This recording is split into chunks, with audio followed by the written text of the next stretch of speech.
How to cope with change. Good versus bad change. Chris is trying to resist change, but change is inevitable. Don't be a Chris.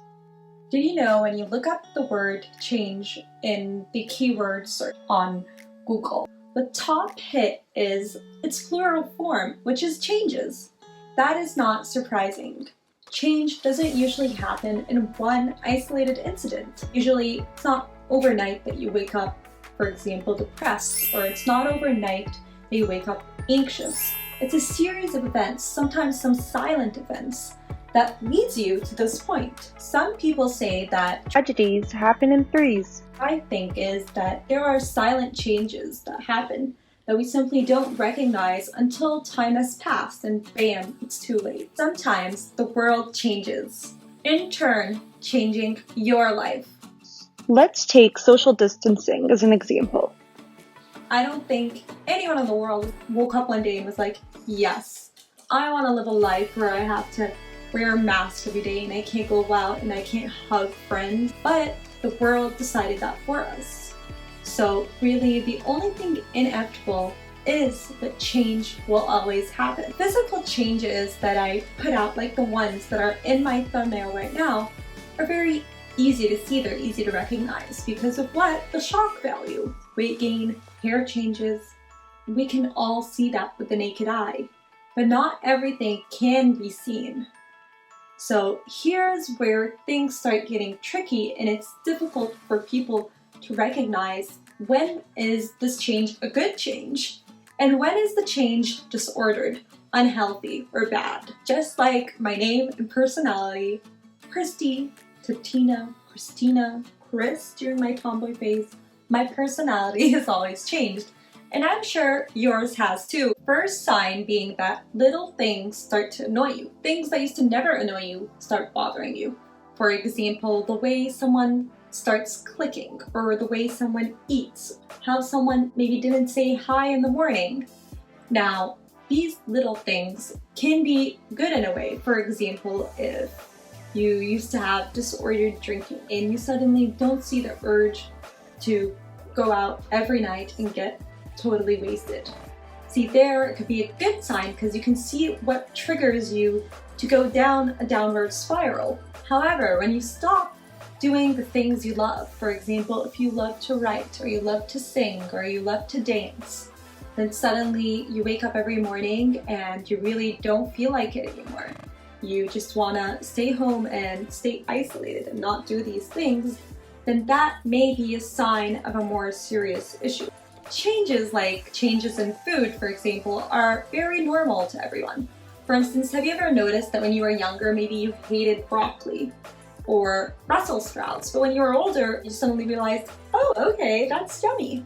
Now, that actually has like some scientific backing to it, being that when you get older, your bitter receptor lessen, meaning that you don't taste things as bitter as you did when you were young. Similarly, changes in style can be attributed to maturity or more simply just what's trendy, you know? People want to be trendy. However, the more dangerous changes, in my opinion, are sudden changes in food patterns. Similar vein, if you wake up every day feeling so tired, so lethargic, like you just don't feel like doing anything. Or on the other hand, you wake up every day feeling so anxious, so scared, just not knowing what to do with your emotions.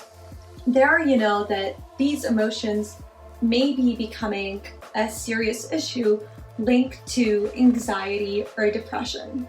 If any of these symptoms or emotions, if you will, really resonated with you, then you know that for some reason or another, you may be experiencing bouts of depression. However, also, if you see that maybe, oh yeah, this happens with me.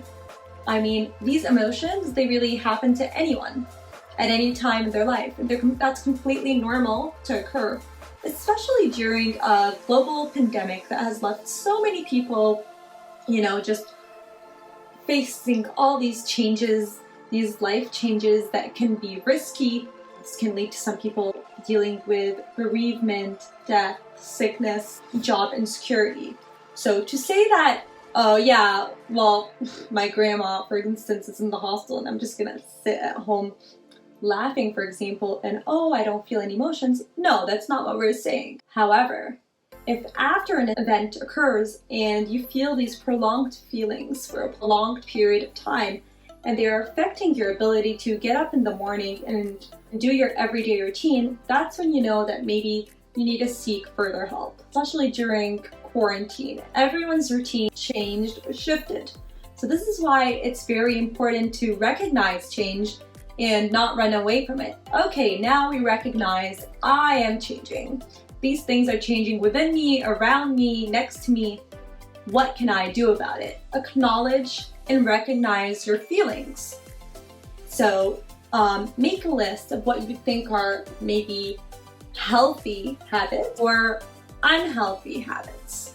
Now in the thumbnail, I just put good versus bad for simplicity reasons. However, I don't like the terms good or bad behavior. There's no such thing as something that's bad. It's just the way you're reacting, right? And there's no wrong or right way to react. The only time where things start getting icky is when it's affecting your quality of life. So how you're able to go about your day. Even in quarantine, while at home, there has to be some form of routine, right? Of course, it would be shifted. Nonetheless, it's important to keep a routine. My suggestion is when you recognize these changes, for example, today I did not have breakfast, or today, for instance, I did not check up with my friends or with my family members. You need to take note of that and say, is this something that is helping my life or not? So when you keep a written tab or a journal of your feelings, your emotions, and you recognize them, this helps you really distinguish between these feelings, and this will help you get a better hold of what you are feeling. Have a system set up to deal with these changes. If you are not eating enough or eating too much, first of all, you just need to give yourself a break, of course, because there are issues going around now that are bigger than you, right? For example, if you feel like there's just not much to do or there's too much time and you're not productive, make a to-do list of the goals you want to set out for the day. Those should be very specific so that they are attainable goals. It should be more pragmatic, being like, today I will have, for instance, breakfast at 10 a.m.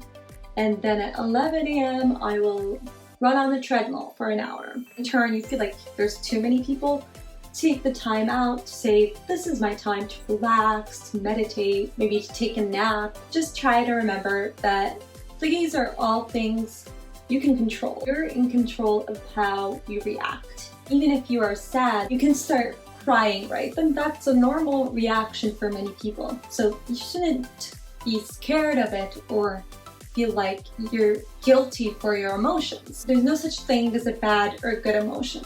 Bear in mind that you can control how to move forward. Yes, okay, maybe you felt sad that day.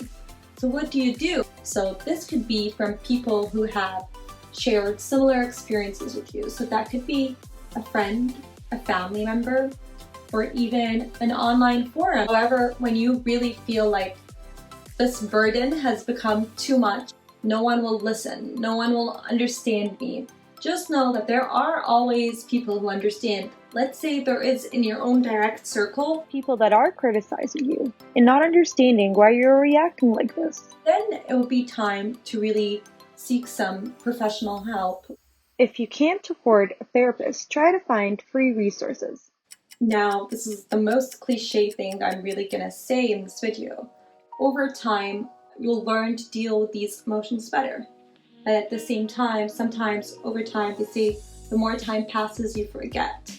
I don't think you ever really forget. If anything, you're just repressing them. So yes, over time, things can get better or feel like they're better. However, I think the emotions, the raw emotions are always there. So always try your best to face them, to express them, or write them down, or share them with someone.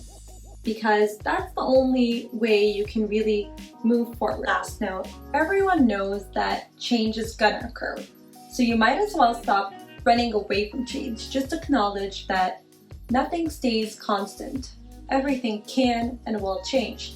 That's why stay ahead of the game and make adjustments for your routine. Anticipate these changes, and if they are very unexpected changes, from there you need to set up a new plan. Change is not always bad. Change can be good. Change can lead to newer, brighter things, or just aspects of yourself that you never knew you had, or things that you never thought you could do that happened because of change. So here I just want to leave you the idea that you should maybe every day practice something different.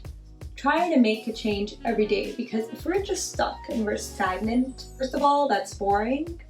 But second of all, that means we never progress. If we don't change, not only do we not progress, maybe we'd even regress, because if you're not changing, the world is changing and advancing. So what's good today, maybe that's not good in a year, 2, 10, or 20. I don't know about you, but to me, there's nothing nicer, nothing more exciting than finding something new that I love to eat, something new I love to read, or something new I love to watch. So when I say to make these changes, I really mean just simple, everyday changes. For instance, being what to eat, what to watch, what to wear, or maybe a new skill. It doesn't have to be very extensive, as long as it's just a little bit different. So from here, I challenge you, and I challenge myself actually, to make changes, to be a bit ahead of the game.